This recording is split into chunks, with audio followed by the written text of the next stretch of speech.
What's up, UX fam? How's your mom and them? Welcome to another episode of Beyond UX Design. I'm Jeremy. If you're new here, welcome to the show. I am super stoked to have you. Have you picked up your copy of Beyond UX Design, Master Your Craft Beyond Pixels and Prototypes yet? Unlock the secrets of UX success and learn all the things they didn't teach you in school. Listen until the end for an exclusive discount. Get 10% off your copy. Head on over to beyonduxdesign.com/book to learn more. This week's episode is brought to you by Wix Studio, career shifters, people building portfolios and case studies, web designers. This one is for you. I've only got 1 minute to tell you about Wix Studio, the web platform for agencies and enterprises. So here are a few things that you can do from start to finish in 1 minute or less on Studio. You can adapt your designs for every device with responsive AI. You can reuse assets like templates, widgets, sections, and design libraries across all your sites and share them with your team. You can switch up the styling of hundreds of web pages. That means fonts, layouts, colors, all in a click. Add no-code animations and gradient backgrounds right in the editor. Export your designs from Figma to Wix Studio in just one click. I think that one's my favorite. Oh, and one more big one, package and deliver everything your client needs in one smooth handover. So time's up, but the list keeps going on. Step into Wix Studio and see for yourself. Check out beyonduxdesign.com/Wix to start creating today. And if you haven't done it already, please consider subscribing to the show wherever you listen to podcasts. If you are a regular here and you feel like you're getting something out of the show, I would really appreciate you leaving a 5-star review. That'll help me out so much more than you can imagine. And as always, thanks so much to Chris, Siraquan, Stacy, Radu, Megan, Andrew, John, Mark, Kevin, Jason, Michelle, Marty, for all their support. And if you want to join those fine folks and many others and help keep the show independent and ad-free, you'll get rough transcripts and exclusive access to the entire video library of episodes, including episodes before they're even released. And you can get instant access to the video archives right now for as little as $5 a month. For more information on how you can support the show and help more people find out about what we're doing here, make sure to check out beyonduxdesign.com/support. And of course, if you think the show is worth sharing, then I would love it if you told some friends. So consultants, what does that word mean to you when you hear the word consultants? If you're anything like me, the first thing that you think about when you hear consultants is the Bobs from Office Space. But what about design consultants or software consultants? Do you know what they do? Are they just contractors? What's the difference? And often when we think about our career, full-time employment, sort of the first thing that comes to mind, salary, benefits, things like that. But there's another type of role, consultant, where you're an employee of one company, but you do work for another. It's a really interesting job. You can learn a lot as a consultant. So today I'm stoked to have Shahed Syed on the show. He's lead designer at Focus Labs, and he's going to drop some knowledge on what it means to be a consultant, and he's going to tell us why it's a good idea for you to consider this type of role. So I'm really excited to have Shahed on the show today. Shahed's an architect turned product designer. He has 12 years of experience solving problems across diverse mediums and industries, mostly in enterprise fintech.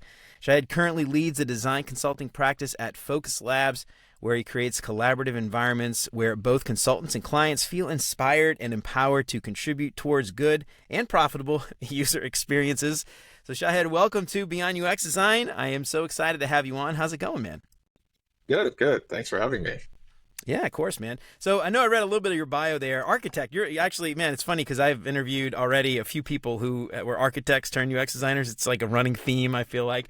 But I'm curious, let's talk a little bit, I read your bio there a minute, but I'm curious, how did you get into, from architecture into consulting specifically? I'd love to learn more about that. How'd you get into that, into the consulting industry? Yeah, so I started as an architect, but I was always interested in the software space. So in high school and college, I used to create theme mods, design websites, that kind of thing. So I was always kind of a hobby. And while I was working as an architect, one of my side projects went viral and kind of flew up. So I was like, hey, you know what? Maybe there is something in this. Okay. Maybe I could turn this into like a full-time career. And that's how I got into my first UX gig. Was actually a consulting gig in the fintech industry, and that's kind of how I got into it. Awesome, man. Well, so what was the side project? It's funny. A game? No, it was an infographics. I used to do data visualization, so I did an infographic. Yeah, I did an infographic on the movie Inception. It went viral. Joseph Gordon-Levitt, the actor from that movie, he actually retweeted. He retweeted an infographic. Yeah, I was like, after it went then Mario was like, yeah, that's kind of cool. Maybe I should turn this into a full-time thing. Like I had a moment where my LinkedIn had two different profiles. I was a Hmm. construction manager and I was also a software designer. So I'm like, should I maintain two LinkedIn's or not? Oh, Should that's I? so funny. So you said Inception, right? Did I hear you correctly? Yes, yep, yep, Okay, so Inception. question. Totally off topic here. At the end, is the top spinning or does it fall over? What do you think? What happens? You know, What's your opinion? yeah, I think it stops. Like that was my Yeah, I kind of hope it does. Just I want. Anyway, no spoilers here. I guess if anyone's seen, I guess at yeah, this point though, that came out like what 20 years ago. If you haven't seen it now, yeah. I think you've reached your statute of limitations on no spoilers. All right, so I want to talk about consulting today. So, like I said, when I hear the word consultants, I think of like something like the Bobs, where they come in and sort of, help people like kind of figure out what to do, and in the case of Office Space, they're obviously like telling people they're going to get laid off and stuff. But designers are obviously very different. I want to hear from you when you think about consultants. What is a consultant, and maybe how's it different from something like maybe a contractor or a freelancer, and even like the difference between an individual contributor who might be a full-time employee? Yeah. So I think there's a lot of overlap between those roles. If you look at design consultants, the word design is still part of your title, so you're still a designer. So in terms of the kind of work that you do, you're still an expert in design. You're still coming in. You're still doing in terms of activities, you do mostly the same things. But the way a contractor and a consultant differ is a contractor is brought in to execute at a specific scope, right? You're coming in and you're given something like a problem to solve, and you're solving that problem within that scope.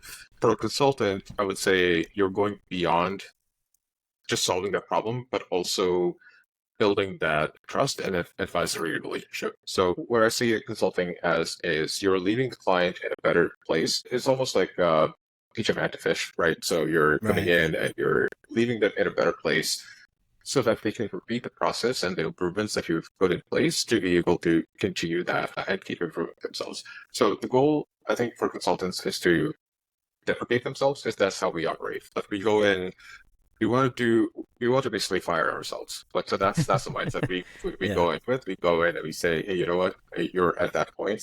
You guys don't need us anymore. We're bouncing. So compare that to a staff hog where the goal there is to stay extend the contract as long as possible, right? Just you make the client dependent on you. You're unable to get out, or not unable, but you don't want to get out because the longer Right. you stay there, the more money you make, right? So that's kind of the difference you see. Yeah, and it's cool like as a consultant too, because this is sort of what I do for Edge Case for my company. We similar kind of thing. But what I love about it is you get as a designer, you're not stuck in one job for years and years and years. You get to kind of explore and poke around different industries and play around with different products and things like that.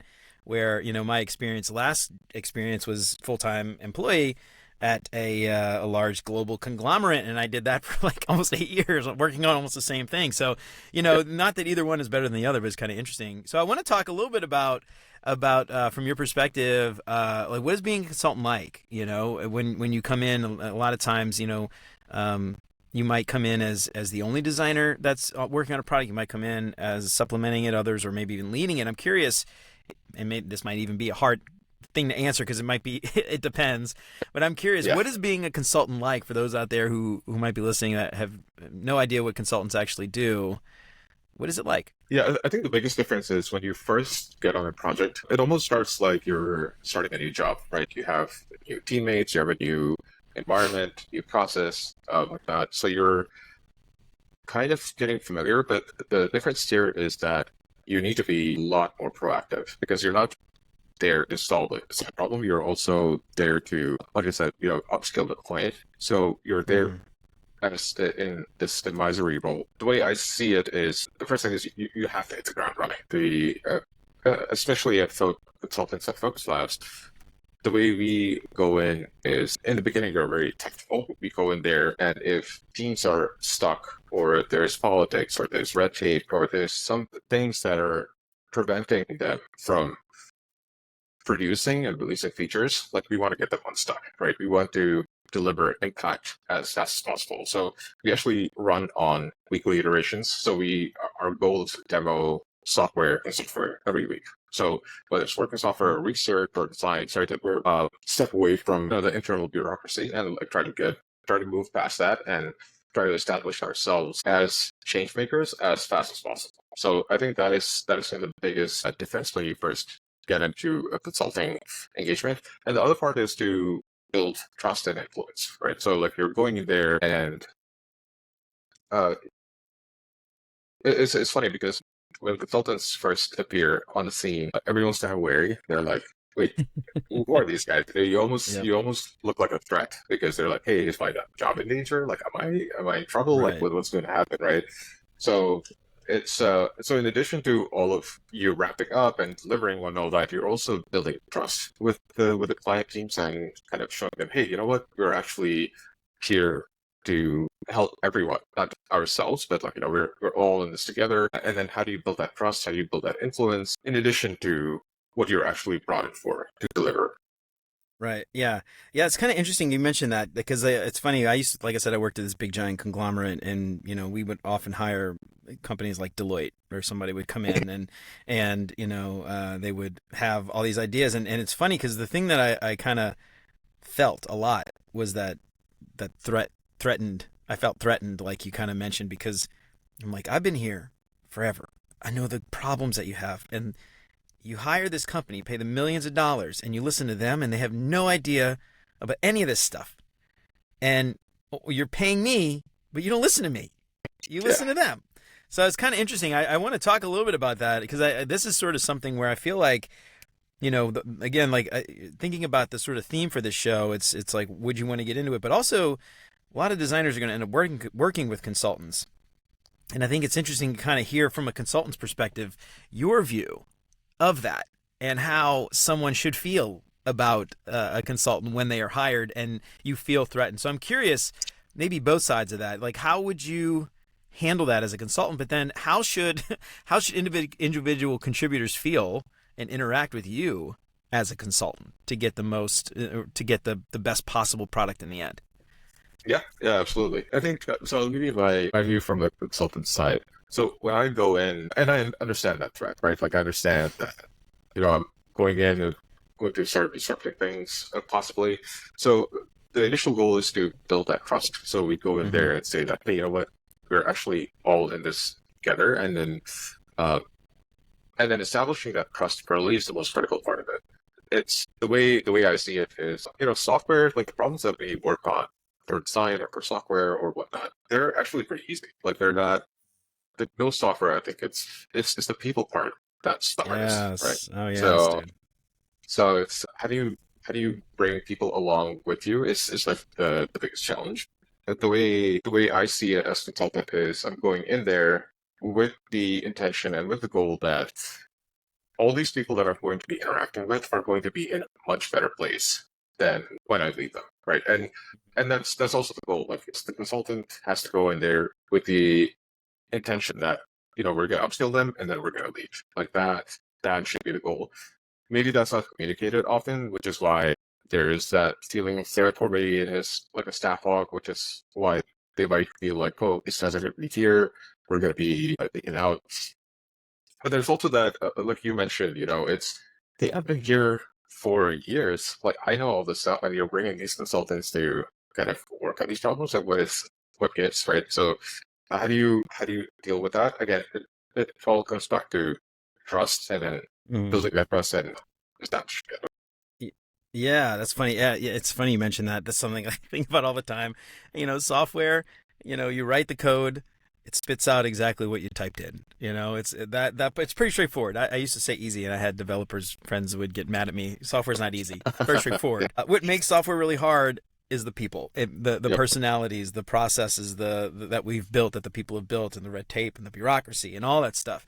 So yeah, that's I love that you mentioned that. So as a consultant, what I'm curious about is when you've dealt with a lot of these individual contributors, you've probably come across people who did feel threatened. I'm curious what kind of challenges that consultants kind of have, and like how do you work through that?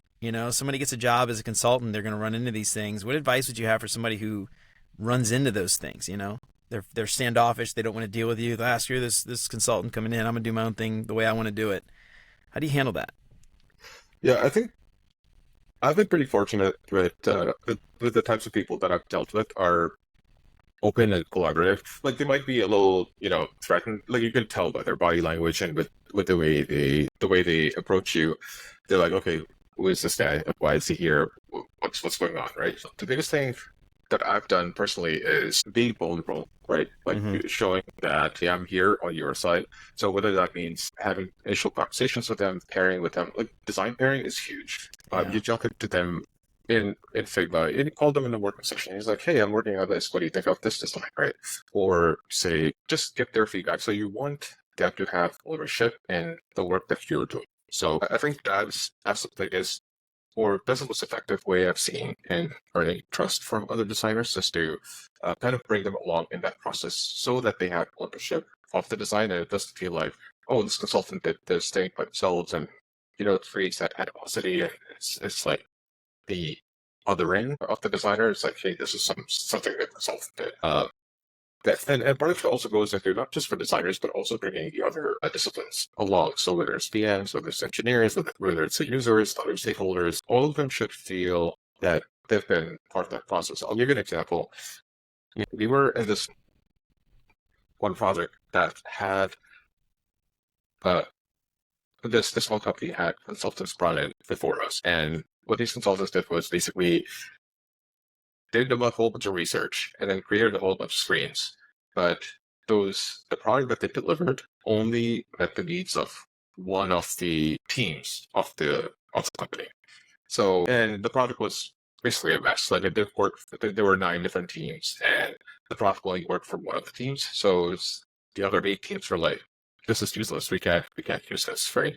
So when we were brought in as consultants, the company obviously was extremely wary of our methods. It's like, hey, we've already done these interviews. We've already gone through this process. We've already gone through all of this, right? It's like, why should we go through that same design process again? What is different about you?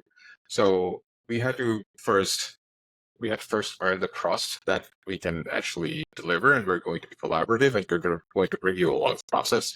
And we had to deliver consistently, pretty fast, because the other thing that the other consulting firm did, they worked in a waterfall fashion. They did all the interviews and then delivered screens where you had, right? Yeah. So we kind of showed them sketches, we showed them like extremely rough prototypes, extremely rough mockups, because they saw the process, they saw the roughness, they saw like the iteration, they were kind of brought in that process. So that trust took a long time to build because the other consulting company eroded that trust. So we had to start not from a baseline, but almost from a negative. We had to build from a Yeah. negative to a baseline and then to a point of trust. It takes forever to build trust, but it takes a second to destroy it all. So it's Absolutely. keeping that in mind as a consultant. That's I think is pretty critical.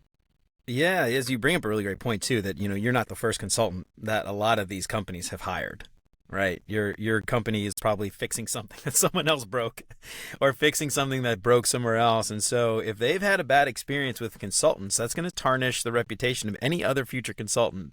And so, that's a really great point, though. You might be coming in at a place where everybody's already hating you before they even meet you, and you just hear the word consultant, and they're like, oh, Jesus, not again. So something that I like to do, this is something I'm curious to get your thoughts here, just interviews. I just like to do interviews, just talk to everybody. What's going on here? What happened? What broke? Why are we here? How can we help? That kind of stuff. Because what you find is a lot of those people, like I said, like for me personally, on the other side of this, like I could tell you everything that's wrong. And I could tell you every single thing that we've tried that didn't work. I could tell you why it didn't work. You got some different ideas. That's great. But, talking to those people that work there and really like saying like, I'm going to be your ally. Like, oh yeah, that sounds terrible. Let's like, how can I help you? I'm not here to fix it. I'm not here to save the day. I'm here to help you as a consultant rise, all boats rise. So, or the tide rises, all ships, right? So that's the kind of thing that I always like to do. And I'm curious, the tactics for that, like building that kind of trust when you come in, especially being, from starting from that negative, like you said. What are some things people can do to sort of build that trust? You mentioned, showing work early and often, but I'm curious, anything else? Yeah, it's that, and also being there's a thing in storytelling, right? It's I think I go back. I have to edit this part out. Jeff White, Yeah, that's I fine. think. Yeah, Yeah. yeah, Okay. Jeff White. Yeah. Yeah. So Jeff White has this great storytelling tactic, or these 3 steps. Tell them what you're going to tell them, and then tell them what you told them. Right. So Hmm. it's kind of being extremely proactive and letting the client know that what you're doing and why you've done something, right? It all goes back to storytelling, and I think that makes a huge difference. One of I'll tell you a mistake I made with one of the stakeholders I interviewed them. I figured we have already done some discussions and we have some project background, so I just jumped right into the interview and I started asking questions, and the stakeholder just was like, "Whoa, hold on. Like, what is the purpose of this interview? Why are we doing this?" I was like, "Oh, that's a good question. I should have kind of stepped back and given the context and all that." So it seems minor, but things that you would take for granted as a designer. That's like, oh, everyone knows what uh, or responsive pages, or everyone knows, well, not everyone knows what a hero is, but like just assuming that everyone knows what a CTA is, or Yeah, just yeah. minor things. Just being extremely, it's like I would say, overly explanatory about some of Hmm. these things goes a long way, because Yeah. then that you're like, hey, you're not just throwing jargon at me, and you're not just, Hmm. taking me along for a process that I have no idea what's going to. We as designers kind of assume that, hey, this is, this is the process, this is how it works. But our stakeholders don't necessarily know that. They don't know what the design process looks like. They don't know. They probably don't know what constitutes a good design review or what's a good wireframe, right? So Hmm. us bringing them along in that process, I think, is like really holding their hands and bringing them along in that process goes a long way in building that trust. Yeah, I love that, and that's a good reminder in general. Whether you're an individual contributor working with stakeholders or a full-time employee or a consultant coming on. But I think that's something else too. And what's interesting is, a lot of times consultants have that reputation of being just like, whatever, we're going to come in, we're going to throw some stuff and then we're going to leave and no one's going to care. And we're going to, good luck implementing our solutions that we came up with. And I think coming in those initial steps, and throwing around the buzzwords, the jargon, all that stuff like that, it erodes trust because they're just like, "Who the hell are you? I don't even know what you're talking about. Like, get out of here! Yeah. Stop bothering me." I think that's something really important to keep in mind, especially when you're a random person that, like, a lot of times in these big companies, those stakeholders are not the ones who made the decision to hire you. Exactly. That's somebody else. That was like an executive up the chain who decided to hire, Focus Labs or Deloitte or whoever. And, that stakeholder's got to work with you now had no say, most likely. And so, depending on the size of the company, obviously, bigger the company, probably the less likely they actually decided that. And so they might, or it's funny, they might have actually had another company they preferred working with, and like they lost Yeah. out, And so you got to approach those relationships like in a very like soft way, and Yeah. get as much insight as you can. Something else that I like to do is, when I talk I find an ally inside, Mhm. somebody, and this is true again for consultant or even individual contributor trying to influence a team. Find an ally, somebody that agrees with you, that's like your champion on the inside, and then getting them to kind of help evangelize for your work and your team. And then, hey, who else can I talk to? And then ask like tips, like, what should I know anything before I talk to them? Like, was there something Yeah. like touchy, like, oh yeah, Yeah. they like really hated this idea and blah blah blah, and they're totally against, getting that like little intel, before you go and just randomly reach out, and then you're blindsided, but like they're like, I have no time for you, I don't want to talk to you, things like that. I don't know. You ever experienced that kind of stuff? I'm sure you That's probably have. You've been in consulting for a while. Yeah, that's actually a really, really great point, and I'm so glad that you brought it up. Like, yeah, it's the buyer that brings you in for that consulting experience. You're right. They might have, the other people might have lost out to other consultants, Mm-hmm. or they might not have the influence, right? So you're not just like when you come in, you're building influence maybe with the team that's executing, but you also need to build the influence of the team outside of it, right? So what if the outside stakeholders and bringing them along? That's huge.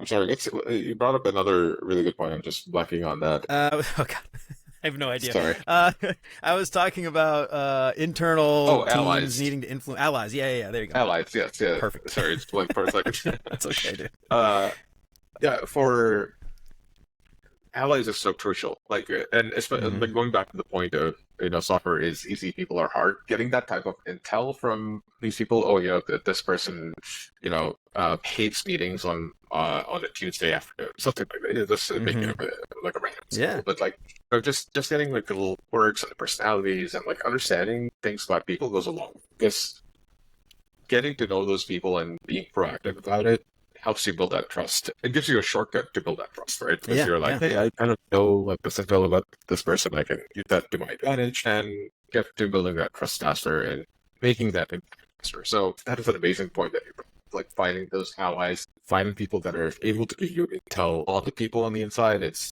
huge. Yeah, every once in a while I have a good insight, so that's good. But yeah, it helps. You mentioned this. Just like I want to like highlight this again. It takes a long time to build trust, but it's instant. You can instantly break it, and if you can find those allies that warn you ahead of time, you're going to avoid all those well, not all of them because you never know, but you're going to avoid many of those opportunities where you're going to break. Opportunity is the wrong word. Many of those instances where you might break that without knowing because you're just how would you know? You're coming in from the Yeah. outside. So Mhm. I want to talk a little bit, like flip it around a little bit, and think about this from the case of the individual contributor and the full time employees who are working with consultants. So I'm making this statistic up, but I'm willing to bet there are much more individual contributors in the world than there are consultants. And so if you're out there listening and you have a job, the chances are very good you're an individual contributor and less likely to be a consultant. And so as an individual contributor, especially like junior designers and stuff like that, what advice would you have for how individual contributors can best work with a consultant to get the most out of that time that they have? Because that time is limited and it's not always, an indefinite ongoing thing. Yeah, and that's a great question. I think that the thing the consultant does best, and the reason why people bring in consultants is that they're able to, circumvent a lot of the politics, the red tape, the bureaucracy, Yeah. and just deliver. They're Mm-hmm. coming in, they're like, okay, I don't, yeah, you might have beef with this product manager, and like they have like this history and all this product, but we don't care about any of that. We're here to deliver software, and make a business impact, right?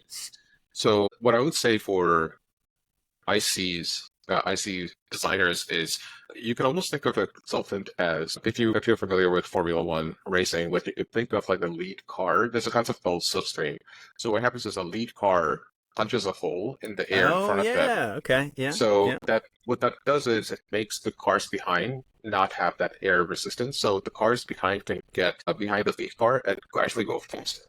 That slipstream allows you to go Oh, faster, I right? love So this analogy. Yeah. you can almost imagine like the lead car as being a consultant. They're punching a hole in the air in front, which is the politics, the Mm-hmm. red tape, and bureaucracy. And if the ICs can get behind the consultant, kind of learn from them and see, hey, I have a chance to make an impact based on the consultant's work. Like you could use the yeah you could do a lot of impact in the wake of a consultant. So instead of seeing them as a threat and seeing them, hey, you know what, is my job manager and whatnot, look for opportunities. I would say look for how can I use the speed at which the consultants are moving to better my career. I love that analogy. That is a really great analogy because one of the things that I was going to mention, and this was, I had this idea and I don't think I wrote it down and then I just forgot to say it. But, one of the things that I think is like a consultant when you come in, you are often seen as the expert. We hired you. It's sort of like the inverse of that feeling that I felt when, as an individual contributor, when I'm like, why are you hiring Deloitte? Whatever. But when Deloitte walks in, everybody's like, oh, it's Deloitte, and they're like, oh my God, whatever Deloitte says, we're going to do. And it doesn't matter if we tried it or not. That kind of stuff. Like, I think that's exactly the kind of stuff you're talking about. And you can use that to your advantage. You go along with them and you say, oh, the consultants agreed that blah, blah, blah, blah, blah. And then, you're more likely to kind of get in there even long after those people are gone. And I think that's a really great analogy, man. The slipstream. You need to put that on a mug. Yeah, so I really like that a lot. So something that you mentioned previously in our call, and I want to get you to talk a little bit about this as a consultant. A lot of times, you are coming in to do a project, but sometimes you're actually hired to improve processes. You're hired to optimize, design ops or something like that. I wonder if you could talk a little bit about that. Is that something that you've experienced, like kind of coming in and instead of just delivering something, it's actually improving processes and how everybody actually works? Yeah. So it's interesting. Like I don't see a difference in the two.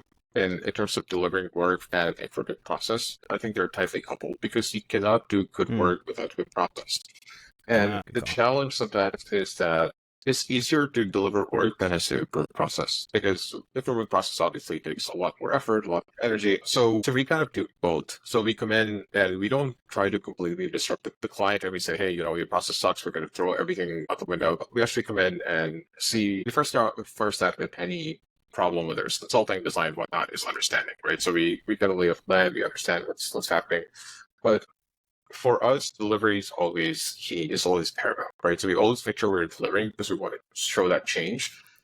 Whether the process comes along or not is variable, I would say. But ideally, yes, we want to upskill the client, we want to change the process, we want to make it better. Again, it goes back to deprecating ourselves. So once we roll off the project, we want them to be able to continue to deliver those changes and that process, right? And you can't do that without having that process.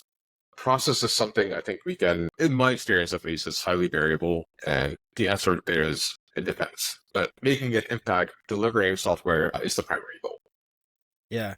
Yeah. I love that. Yeah. That's actually a really great point, right? You can't build great software with a broken process, Yeah.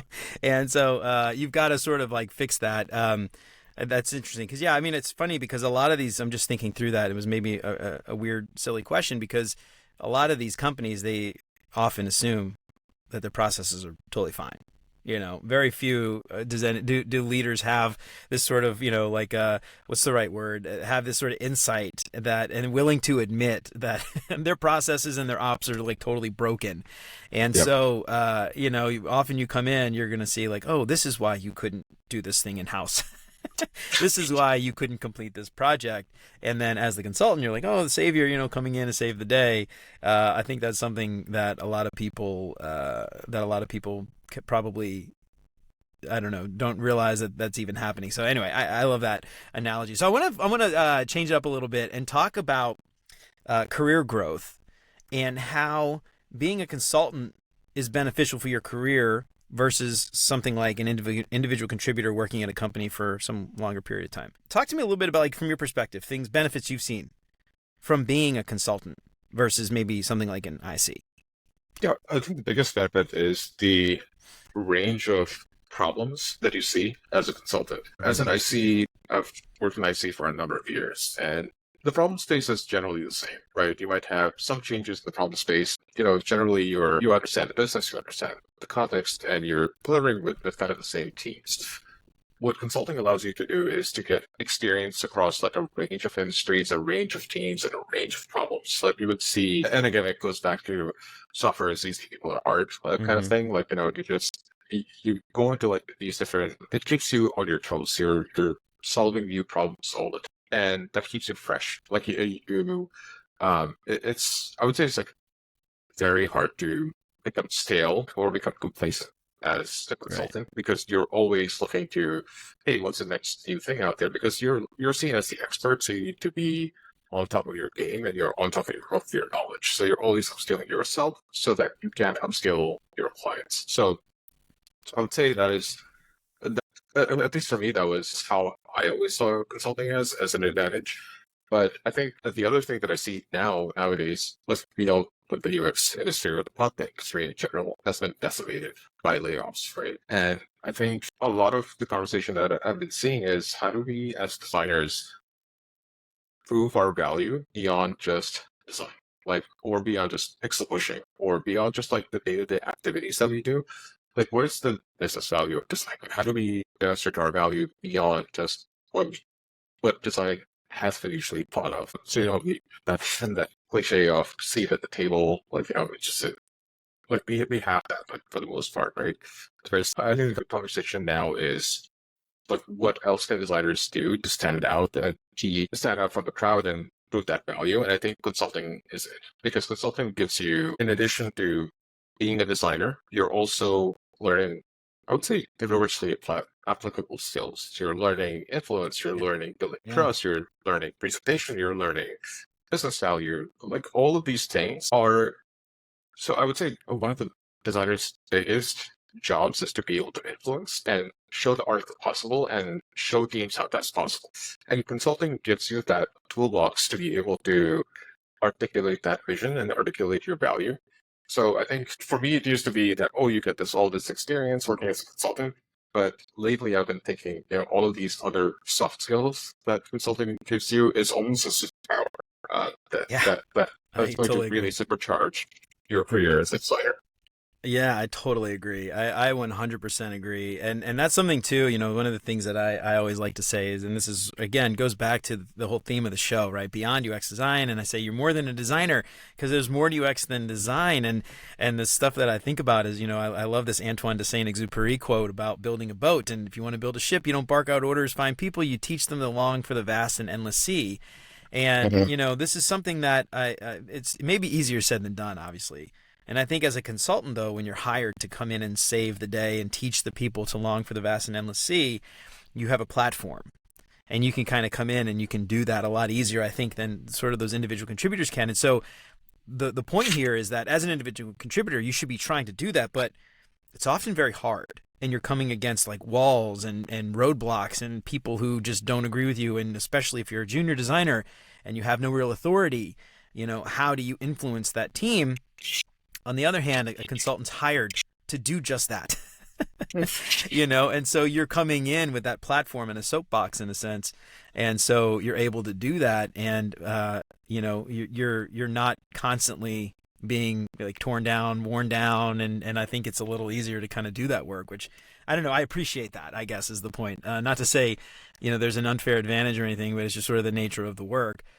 So one of the things I'm curious about, actually, before we go into that, I just want to like highlight something, my own personal experience. I worked, like I said, giant corporate conglomerate for about almost 8 years, 7.5 years or so. And I didn't work on the exact same thing for 8 years, but it was all in the similar industry and stuff. And I often think back, early in my career, I worked at a startup doing consulting, and we built a bunch of apps for different startups and stuff. And I got my hands on a bunch of different things. I had so much like a vast experience in many different industries that way. And then I got a job at a big corporate conglomerate. The pay was obviously better than the startup I worked at. The benefits were good. Unlimited PTO. That was very nice. But I also kind of worked on the same thing in the same industry. And I kind of felt 8 years later, I got really safe. I felt safe until I got laid off. But I felt kind of safe, and I felt, like, what's the right word? I'm trying to think of the right word. I felt not stuck. Stuck's the wrong word. I don't know what word I'm thinking of in my head, but I felt just sort of like complacent. That's the way it was. Sort of complacent. Like it was easy, not because I wasn't doing anything, but because I just knew the space so well. It wasn't really challenged anymore. It was sort of just like, whatever, another day and the same old thing. And I often wonder, like, moved, like, where would I be today? You know what I mean? I don't know. So just sort of, I don't know, kind of in my head, I'm kind of thinking for anybody out there, maybe take some advice from me.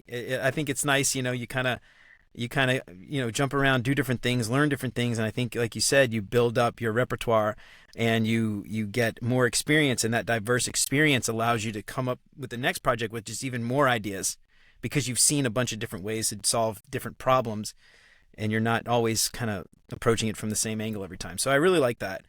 One of the things that I'm kind of curious about, as a designer, how do you get into consulting? Because I often think about consultants, I think, especially design consultants, they tend to be higher seniority. They tend to have more experience. They tend to be the experts. That's why we're hiring them to come in. We don't hire a junior designer consultant to have them not know what to do. So I'm curious, as a junior designer, how do you get that kind of consulting position when you might not have the experience to really be the authority? Yep. I I can only speak from personal experience. There might be better ways Sure, to do yeah. this. So for junior designers, I would say go for like a bigger company. Like you would go for the Publicis, Sapiens, the Accentures, the Cognizants. I mean, they have good consulting practices, like large consulting Mm-hmm. practices, and they have a good mix of junior and senior designers. Would allow you to upskill pretty fast on the consulting side of things. The one thing I would be wary of on firms like that is to make sure that you're learning something, you're learning in your engagements and not getting, like, to your point, complacent and feeling safe. Because believe it or not, you can get that same feeling at one of those bigger consulting firms as well. Like you don't Oh, have to really? be Okay, good. in-house. I'm You glad I can, know. like, yeah, because once if you get into an engagement, when the goal there is to increase the length of the contract, right, and to be engaged as long as possible. So it is very possible to get into an engagement where you're like, hey, I could just coast and just kind of chill. Like I know exactly what's going on in this contract. So you almost feel like an IC. So Hmm. that's one thing I would be wary of. But otherwise, yeah, it's harder to break into consulting for, I would say, smaller firms, because I mean they don't have the manpower to or the resources to upskill the junior designers. So I would say for to use upskill as at like a large company, and then you move into more specialized boutique software shops where you can go in as a senior software a consultant. I would add the caveat though that if you are really good, there is a way. I mean, you know your abilities, you're able to break into that. So there's always exceptions, but generally, I would say start larger with larger firms, and then kind of go into more boutique firms where you can really shine as a consultant. Yeah. Yeah, I think like for me, this is sort of something that I would maybe advise people against, and not to be gatekeeper or anything, but I've seen a lot of junior designers that can't find jobs right now that are saying, well, I'm just going to go and try to get like consulting work or freelance work or whatever. And I know freelance and consulting aren't exactly the same. And the thing that I caution them against is when you're going to try to go solo like that at a small company where maybe you're the only designer, even not even just working for yourself, you're not learning the things, or maybe you're learning the wrong things, or maybe it takes you a really long time and you fail a whole lot and you stumble quite a bit before you actually learn things the right way. And so I'm not saying don't do it necessarily, but I am saying be very careful that, Yeah. you might end up, not being as better off a year from now as you may have thought. Unless you just need the paycheck. That's totally different, right? I mean, if you just need the money, that's totally different. But if you're thinking long-term career-wise, just be careful of that is all. I guess that's my sort of caveat there, is just like, watch out because you never know. Getting a job just because you need a job is good and great, and sometimes people need that. But just be very aware of where that's going to get you a year from now, where you're going to end up. So, That's all very right, good. awesome, man. That's very good. Yeah, for sure. All right, so Shahed, this has been a lot of fun, man. I got some questions that I'd like to ask all of my guests. Before we do that, though, anything else, any closing thoughts, anything we didn't get a chance to talk about that you would like to that you'd like to have everybody out there listening know about consulting? No, I think we pretty much covered most of it. If you have any other questions about consulting, you can reach out to me. I think my contact info should be on here. I'd be happy to continue chatting. Awesome, dude. And That all would right, be so awesome. yeah, it would be. All right, so Shahed, I got a few questions. Like I said, I like to ask all my guests to help our listeners get to know our guests a little bit better. You don't have to think too hard about any of these. First thing that comes to your mind is perfect. First up? What is your favorite non-design? Oof, non-design book.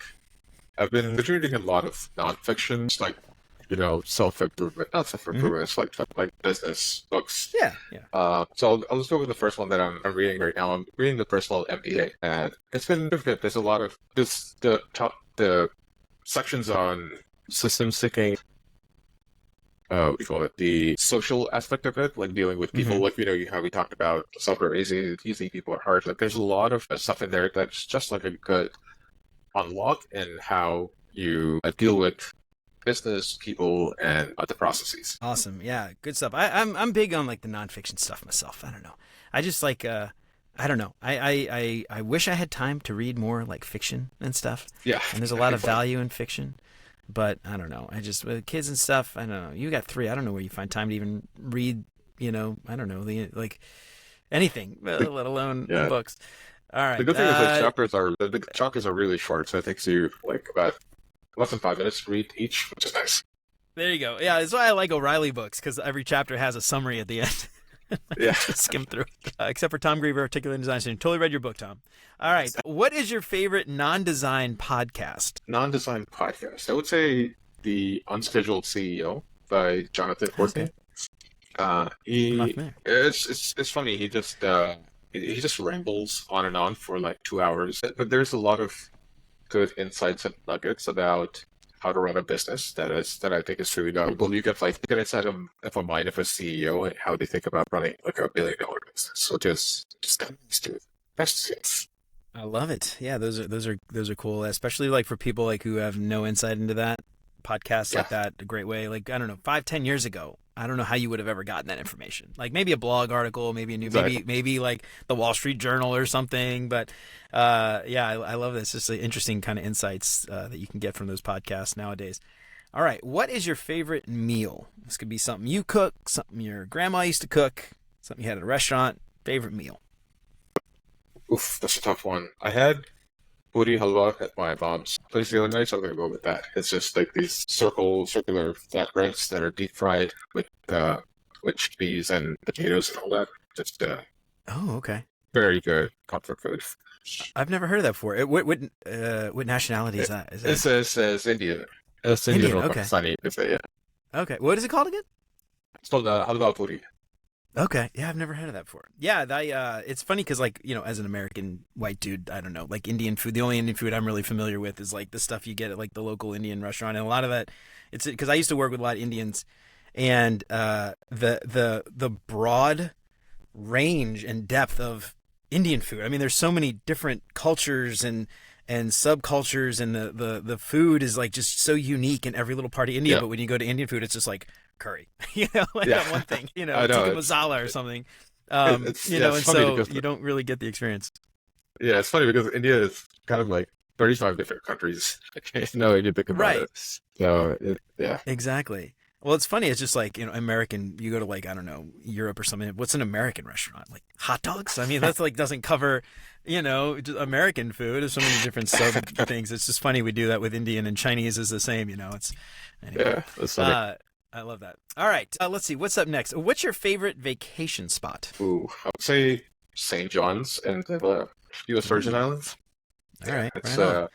like you can only get there by ferry, which is Oh, nice. That nice. just reduces a lot of the number of people that can actually go there. So I like seclusion, privacy, and obviously beautiful views by the beach. So nice. It's That's just nice, dude. And I guess you don't need like a passport since it's like U.S. territory. yes, Yeah. that's huge. Yeah, passport needed. I love that. It makes it a little bit easier. All right. What is your favorite design tool that is not? I would say I got this remarkable tube, which is uh, Oh yeah, right the on. the white paper Yeah. sketchpad, and it's been nice because there's still internet connection on it. I mean, it's still Hmm. not as smooth I'd say as instant as just pen and paper, but I just Hmm. love sketching on it and just ideas, whatnot. It's been great as a thinking tool. Yeah, I love that. I actually, I thought about getting one of those recently, and I don't know. I ended up not just for I don't know why, but I love that. Does it like connect? Can you download stuff to like your computer and save it as like a note file or something? You said it doesn't connect to the internet, but I don't know. Is it Yeah, like a sync cable or something? actually, yeah, that was a lie. Yeah, it does connect to the internet, but like it's very deliberate in the limited connectivity, Oh, which you I can't like appreciate. browse the internet. Yeah, yeah, yeah, Yeah, yeah. yeah. You can't So get like like just sidetracked this by LinkedIn or something. yeah, it's like then no notifications. Just I mean, Uh the huh. moment you jump on a computer or phone, you're just bombarded with notifications. So Oh, this is dude, I nice to know. just the mental I love space it. is just pure Yeah. sketching, which is nice. That's really cool. I love that. All right. Well, that is it. That's all I've got. Shahed, before we get out of here, man, why don't you give yourself a plug? Let everybody know where they can find you, follow you online, and all that stuff. Yeah, you can find me on LinkedIn, and I also registered this domain name, which is a surprise is available. It's called money.design. I'm not really sure what I'm Yeah. going to do with it. I'm probably going to do a newsletter or whatnot. So just watch out for that space. I might do something All interesting right. there. Yeah. Check out money.design. Now, I'm surprised that was actually available. That's funny. Yeah, Yeah. Design.money. Maybe that one's available too. You can get that one. yeah. Anyway, I won't buy it. Cool. All right, Shahed. So we'll link to all your stuff in the show notes as well, and we'll put a link. If you get a link for that job rack, send it over, and I'm happy to promote that for you too. Try to get you guys a little bit. Awesome. Although I have been hearing recently on like places like LinkedIn where they kind of regret publicly sharing this stuff because they got like so many applicants. You might be taking on a lot more work than you're expecting. So I don't know. I hope you're okay with that. So Shahed, this has been fantastic, man. Thanks a lot. I think a lot of people are going to learn a ton about consulting, and like I said, I think this is something a lot of people probably haven't necessarily considered before as a career option for their design career. And so I'm excited to share that and all that stuff with everybody listening. So thanks again for coming on, man. I really appreciate it. Thank you so much for having me. This was a blast, and I learned a ton too from this chat. So really appreciate you having me on. Awesome, man. Well, glad to hear that. Thank you very much. Well, all right, y'all. That's it for Shahed and me for today. I hope we helped to shed a little bit of light on consulting and what it actually means and how it's different from maybe contracting or freelancing. But I'm curious, anybody out there listening, have you been doing consulting? Were you a consultant in a past life, in a former life? What was your experience? How'd you like it? Did you feel like you learned a lot? Let me know what you think on LinkedIn or shoot me an email at hello@beyonduxdesign.com. I'd love to hear from you. And if you like what you heard today, don't forget to subscribe wherever you listen to podcasts. If you feel like you're getting something out of the show, I would love it if you left a 5-star review. That would help me out so much more than you know. And if you know somebody who might find any of this stuff useful, then why don't you tell them about it? That would be fantastic. Help keep the show independent and ad-free. Check out beyonduxdesign.com/support to find out how. You can join Chris, Siraquan, Stacy, Radu, Megan, Andrew, John, Mark, Kevin, Jason, Michelle, Marty, and many others and help keep the show independent and ad-free. And you'll get rough transcripts and exclusive access to the entire video library of episodes, even episodes before they're released. And you can get instant access to the video archive right now for as little as $5 a month. And if you've been sitting on building your website, Wix Studio can help get you there faster. Wix Studio is a powerful platform that lets you create and manage websites easily. And with Wix Studio, you can quickly adapt designs for every device, reuse assets, and my favorite export from Figma, and much more. Check out beyonduxdesign.com/Wix to start creating today. Remember to sign up for the newsletter and check out all the past episodes along with all the show notes at beyonduxdesign.com. Don't forget to pick up your copy of Beyond UX Design, Master Your Crafts Beyond Pixels and Prototypes. Unlock the secrets of UX success and learn all the things they didn't teach you in school. Use the promo code LISTENER for 10% off your copy. Just head on over to beyonduxdesign.com/book and pick up your copy today. Remember, sign up for the newsletter and check all the past episodes along with all the show notes at beyonduxdesign.com. I hope you keep coming back for more great UX tips from Beyond UX Design. And until next time, remember, you're more than a designer because there's more to UX and design. I'll see you around. Take care, y'all.